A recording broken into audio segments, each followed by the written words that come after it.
Good morning, everyone. Good morning. So I come to all of you from Baltimore. Baltimore, you might know as the home of some of the greatest medical institutions in the world. Now, I realize I'm saying this in Rochester, so I should probably point out that Mayo is also up there as one of the best medical institutions in the world. But people do come from all over the country, all over the world to seek their health care from Baltimore. But we don't have the best health outcomes in the world. In fact, if you look at a map of our city, you'll see neighborhoods just a few miles apart, sometimes even just a few blocks apart, where a child born today can expect to live 85 years or 65 years. I don't have any slides to show you today. I used to have slides for these presentations, but I realized that if I showed you maps of Baltimore, that it actually almost didn't matter what I put in the legend of those maps, because it's those same areas that have low life expectancy that also have high cardiovascular death, that have high infant mortality, that have high overdose deaths. It's the same map that, by the way, also corresponds to other things like poverty, education, housing, employment, incarceration. I'm an emergency physician, and in the ER, I've become cynical, like many of you, I suspect, because I might have a patient coming in saying that they have heart disease, they have untreated diabetes, and I'm telling my patient, you need to eat healthier foods. But what happens when that patient then tells me that just like 1 in 3 African Americans in Baltimore, by the way, compared to 1 in 12 whites, 1 in 3 African Americans in Baltimore live in a food desert. And my patient might tell me, I have to take 2 buses and then walk 10 blocks to get healthy foods. And by the way, that's a whole food that I can't afford. My only other option is to go to the corner store. And in that corner store, the closest thing approaching a healthy food is a bag of potato chips. What am I supposed to do then? It's been said that the currency of inequality is years of life. And if that's the case, then the opposite of poverty is health. So I'm not here to talk about problems. We can do that in many other settings, but I believe that this conference in Transform is about solutions. And so I'm here to give you 3 case examples of what we have done in Baltimore that show that we can use public health as a powerful tool to level the playing field of inequality. 3 case examples. My first case example, I take you back to 2009. In Baltimore in 2009, we had one of the worst infant mortality rates in the country. Our babies were dying at the same rate as babies born in the middle of civil war in other places. Unacceptable. Also unacceptable, by the way, was the fact that an African American baby born in 2009 in Baltimore was 5 times more likely to die in their first year of life than a white baby. Unacceptable. What we did as the Baltimore City Health Department, we convened our hospitals, our clinics, our insurers, community partners, faith leaders, over 150 total public and private partners. And we started programs like home visiting, including with community health workers, free crib deliveries. We taught the ABCs of safe sleep. As a result of all of these methods, within the last 7 years, 8 years now, we have reduced infant mortality by almost 40% and closed the gap between Black and white infant death by more than 50%.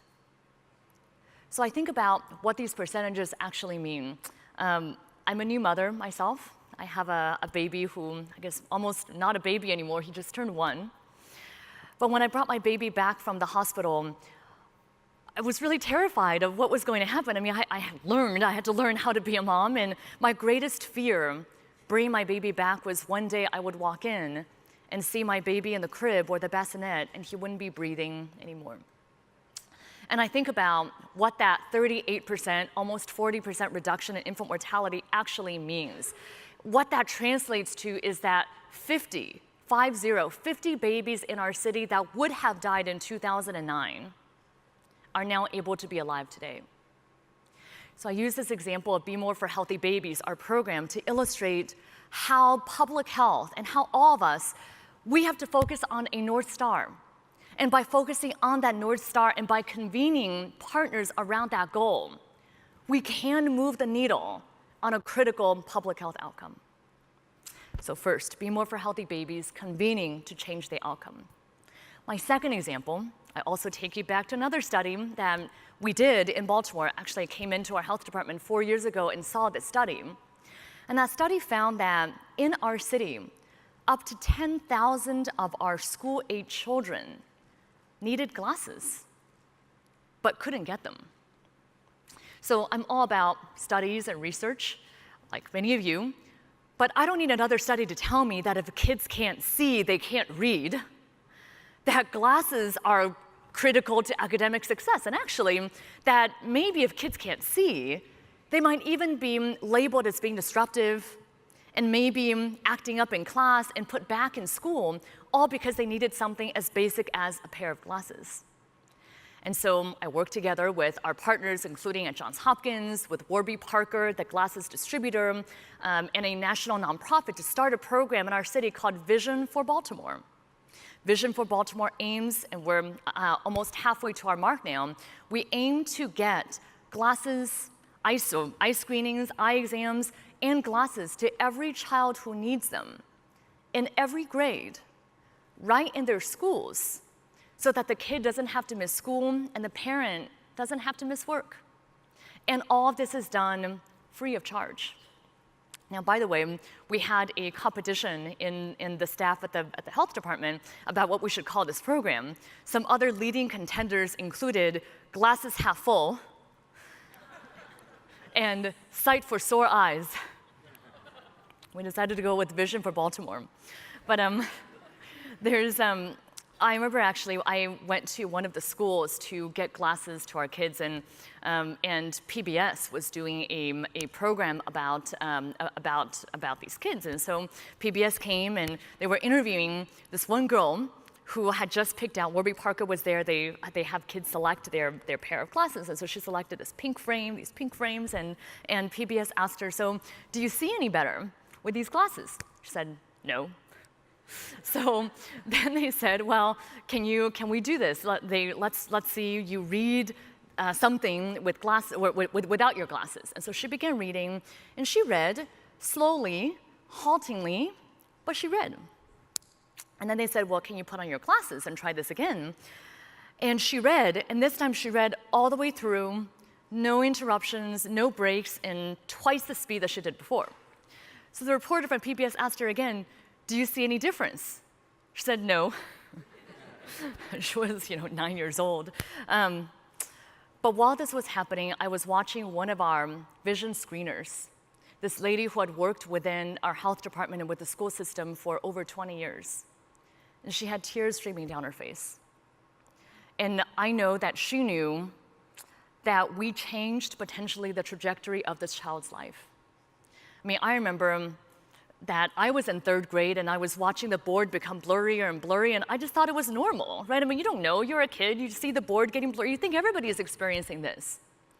And for all these children who need something as basic as glasses, we're able to do a critical public health intervention that makes a big difference.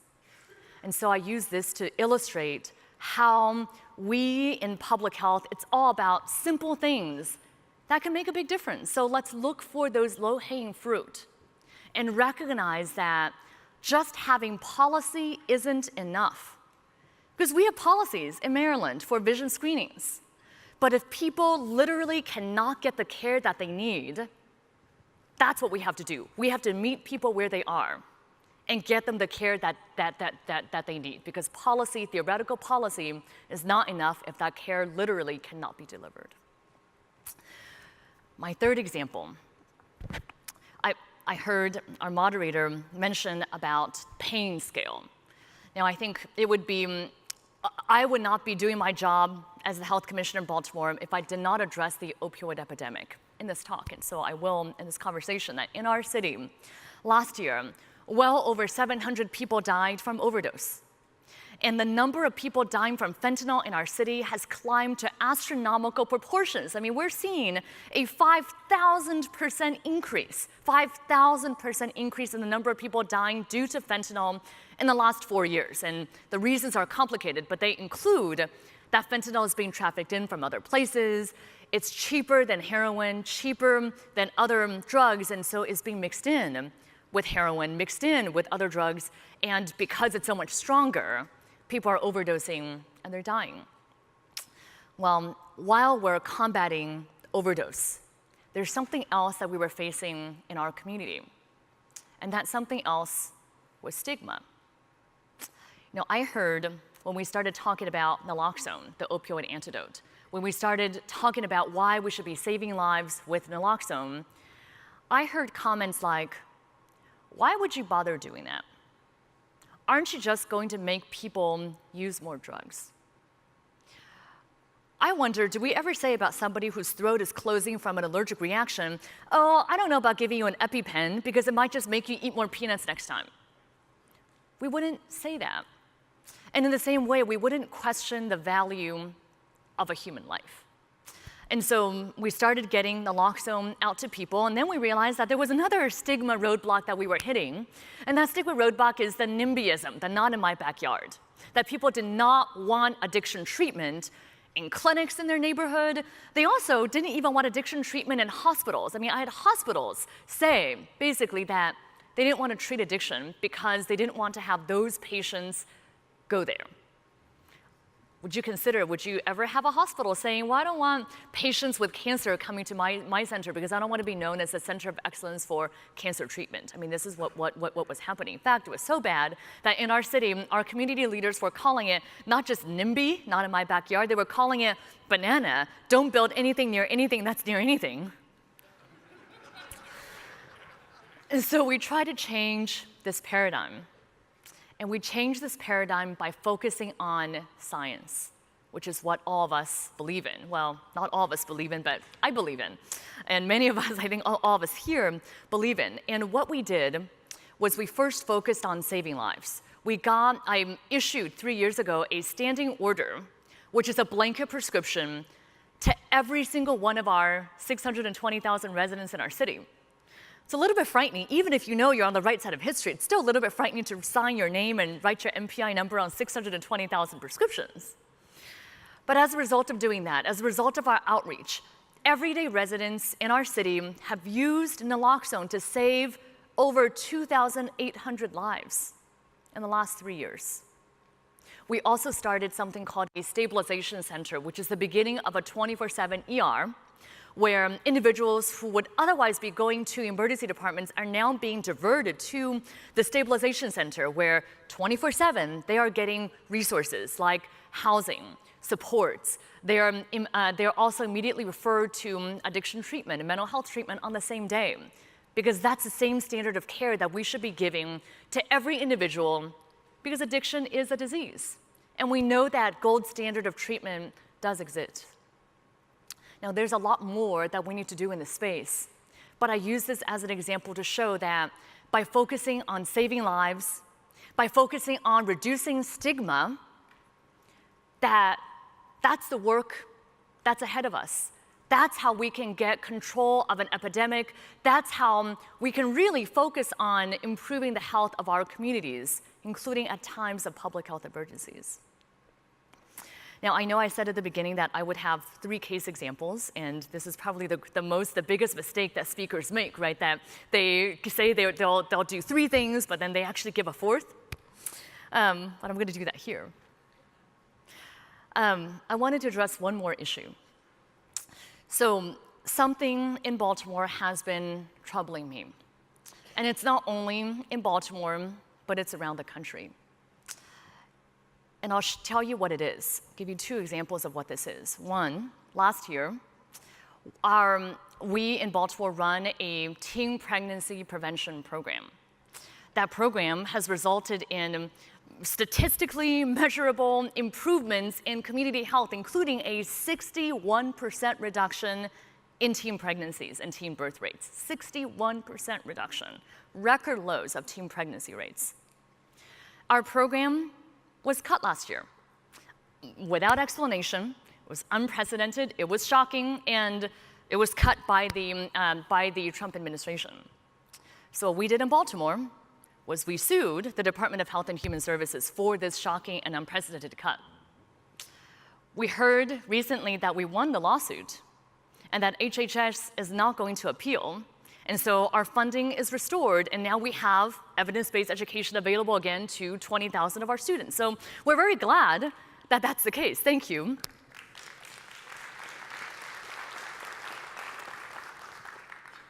But there's more that we're facing too.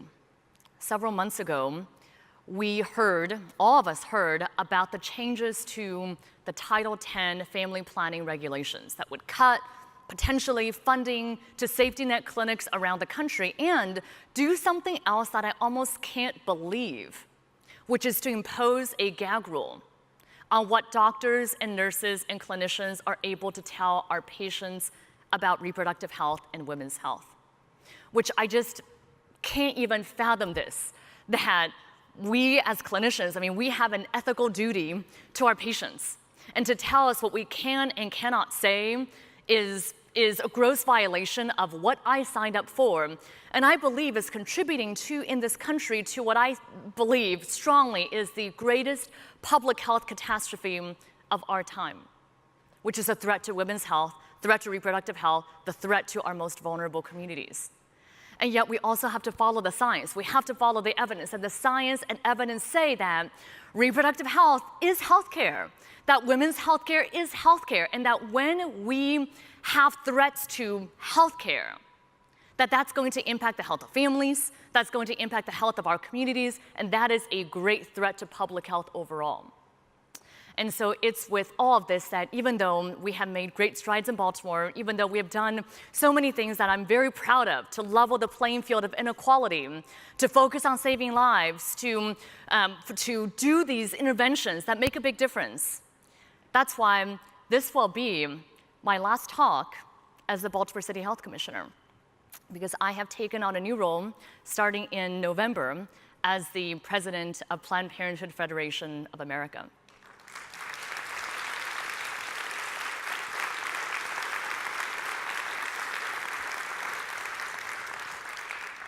Now, I know that there is a big challenge, big struggle, really the fight of our time ahead. But I want to end with a quote by the great Nelson Mandela. Nelson Mandela said that as long as poverty, injustice, and gross inequality exist in our world, none of us can truly rest.